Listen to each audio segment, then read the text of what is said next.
প্রিয় দর্শক, মহাপ্লাবনে নূহ নবী এত বড় নৌকা কিভাবে তৈরি করলেন এবং সেটা মাত্র একটি গাছের সাহায্যে? এবং কে সেই দানব যে একাই 10 জনের খাবার খেত? আর কেন সেই দানব নূহ নবীকে সাহায্য করেছিলেন? এছাড়াও নূহ নবীর নৌকায় কিভাবে ইবলিস শয়তান উঠলেন এবং সে কেন শুকুর থেকে ইঁদুর সৃষ্টি করলেন এবং সেই ইঁদুর কি করেছিল? এরপর কবুতর সেই খবর নবীকে দেওয়ার পর নূহ নবী পরে কি করলেন? এই সকল রহস্যময় ঘটনা জানবো আজকের ভিডিওতে। তাহলে চলুন শুরু করি আজকের ভিডিও।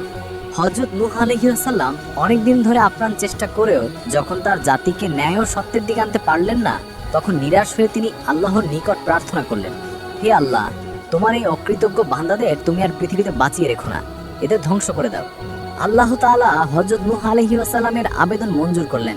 এরপর জিবরাইল আলাইহিস সালাম এসে হযরত নূহ আলাইহিস সালামকে বললেন, হে আল্লাহর নবী, আল্লাহ তাআলা বলেছেন ভয়াবহ বন্যায় সমস্ত দেশ ডুবিয়ে কাফেরদের ধ্বংস করে দিবেন। আপনি বিশাল একখানা জাহাজ তৈরি করুন, সেটিতে আপনার ইমানদার উম্মতদের তুলে নেবেন। সেই সঙ্গে সকল পশু পাখির এক এক জোড়া করে এবং সকল উদ্ভিদের বীজ ও চারাগাছ জাহাজে তুলে নেবেন। কেননা যারা জাহাজে থাকবে শুধু তারাই রক্ষা পাবে, বাকি সকলেই ধ্বংস হবে। এই বলে জিবরাইল আলাইহিস সালাম চলে গেলেন। এইদিকে নূহ আলাইহিস সালাম আল্লাহ তাআলার তরফ থেকে জাহাজ তৈরি করার নির্দেশ পেয়ে হয়রান হয়ে গেলেন এবং তিনি চতুর্দিকে ছোটাছুটি করতে আরম্ভ করলেন। কোনো লোকজন, কোনো প্রয়োজনীয় মালপত্র, কোনো কিছুই তার জোগাড় নেই। তবুও আল্লাহ তাআলার নির্দেশ যথাসত্য কার্যকরী করতে হবে। তাই তিনি তার কয়েকজন অনুসারীদের কাছে গেলেন এবং তাদেরকে বললেন, আল্লাহ তাআলা আমাকে জাহাজ বানানোর আদেশ দিয়েছেন, তাই কি করব কিছু ভেবে পাচ্ছি না, তোমরা আমাকে এই কাজে সাহায্য করো। নূহ আলাইহিস সালামের কথা শুনে তার অনুসারীরা বলল, হে আল্লাহর নবী, আমরা আপনাকে সব ধরনের কাজে সহযোগিতা করব, বলুন এখন আমাদের কি করতে হবে? হযরত নূহ আলাইহিস সালাম বললেন, তাহলে চলো আমার সঙ্গে। এরপর তারা সকলে নবীর কথা মতো চলতে শুরু করলো। অতঃপর হযরত নূহ আলাইহিস সালাম তার রোপা গাছটির নিকট গিয়ে যা দেখলেন তাতে তিনি অবাক হয়ে গেলেন। কারণ তিনি দেখলেন যে মাত্র কয়েক বছরের মধ্যে যে ক্ষুদ্র ডালটি তিনি রোপণ করেছিলেন তা একটি বিশাল বৃক্ষে পরিণত হয়েছে। গাছটি 600 গজ লম্বা এবং 400 গজ বিস্তৃত হয়ে মানুষের একটি প্রদর্শনী বস্তুতে পরিণত হয়েছে এবং বহু দূর দূরান্ত থেকে মানুষ এসে গাছটি দর্শন করছে। হযরত নূহ আলাইহিস সালামের ভক্তদের মধ্যে এক ব্যক্তি ছিল অসাধারণ শক্তির অধিকারী। তার নাম ছিল আহম। সে একসাথে কয়েকশো মানুষের সাথে লড়তে ভয় পেত না। হযরত নূহ আলাইহিস সালাম যখন গাছ কাটার জন্য সেখানে উপস্থিত হলেন, তখন আহমও তার সাথে ছিল। গাছটি কাটার সময় এলাকার বহু লোক এসে গাছটি কাটতে বাধা প্রদান করলো এবং বলল, এই গাছটি আমাদের প্রদর্শনীয় বস্তু, আপনি এটাকে কাটতে পারবেন না।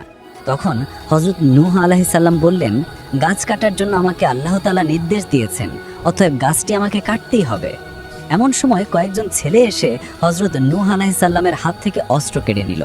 আহম এই দৃশ্য দেখে ছেলেগুলোকে আছড়ে মেরে ফেলল এবং নিজ হাতে অস্ত্র ধরে অল্প সময়ের মধ্যে গাছ কেটে ফেলল। এই অবস্থা দেখে স্থানীয় লোকেরা আর কেউ বাধা প্রদান করার সাহস পেল না এবং তারা সকলে সেখান থেকে পালিয়ে গেল। অতঃপর হযরত নূহ আলাইহিস সালাম কয়েকদিনের মধ্যে গাছ কেটে তক্তা বের করলেন এবং ছোট ছোট শাখাগুলো কেটে পেরেক তৈরি করলেন। তারপর নবীর সারা জীবনের হেদায়েতের ফসল মাত্র 40 জন উম্মত নিয়ে জাহাজ তৈরির কাজে হাত দিলেন। 1000 গজ লম্বা ও 400 গজ প্রস্থ এক বিশাল জাহাজ তৈরির পরিকল্পনা নিয়ে কাজ আরম্ভ করলেন। নবী তার উম্মতদের নিয়ে দিবারাত্র কাজ করতেন। এক্ষেত্রে আল্লাহ তাআলা ফেরেশতা দ্বারা সাহায্য করছিলেন, যাতে করে প্রতিদিনের কয়েকশো মানুষের পক্ষে যা করা সম্ভব ছিল না তা তারা সমাধান করে ফেললেন। 40 দিন কাজ করার পর দেখা গেল জাহাজের কাজ প্রায় শেষ, তবে কিছু তক্তার অভাব পড়েছে। তখন হযরত নূহ আলাইহিস সালাম আল্লাহর দরবারে আরজ করে বললেন, হে আল্লাহ, জাহাজের কাজ সম্পূর্ণ করতে হলে আরও কিছু কাছের প্রয়োজন, তিনি যেন অতি বিলম্বে তা দূর করে দেন। এমন সময় হযরত জিবরাইল আলাইহিস সালাম সেখানে হাজির হয়ে হযরত নূহ আলাইহিস সালামকে বললেন, হে আল্লাহর নবী, নীল নদের তলদেশে কিছু গাছ আছে, তা উত্তোলন করে তার দ্বারা অসম্পূর্ণ তক্তার কাজ সমাধান করুন। হযরত নূহ আলাইহিস সালাম জিবরাইলের কথা শুনে আরেক সমস্যার সম্মুখীন হয়ে গেলেন, কারণ তিনি ভাবলেন যে নদীর তলদেশ থেকে কিভাবে সে গাছ সংগ্রহ করবে। অতঃপর নূহ আলাইহিস সালাম তার উম্মতদেরকে নিয়ে পরামর্শে বসলেন। উম্মতদের মধ্যে থেকে একজন বললেন, উজবিন অবর্তমানে আমাদের দেশে আছে, সে সর্বদা সমুদ্র থেকে অনায়াসে মাছ ধরে খায়, অতএব তাকে কিছু খাবার দিলে সে সহজেই কাঠগুলো তুলে দিতে রাজি হবে। উম্মতের মুখে এমন কথা শুনে হযরত নূহ আলাইহিস সালাম তার কয়েকজন উম্মত নিয়ে উজের উদ্দেশ্যে রওনা হলেন।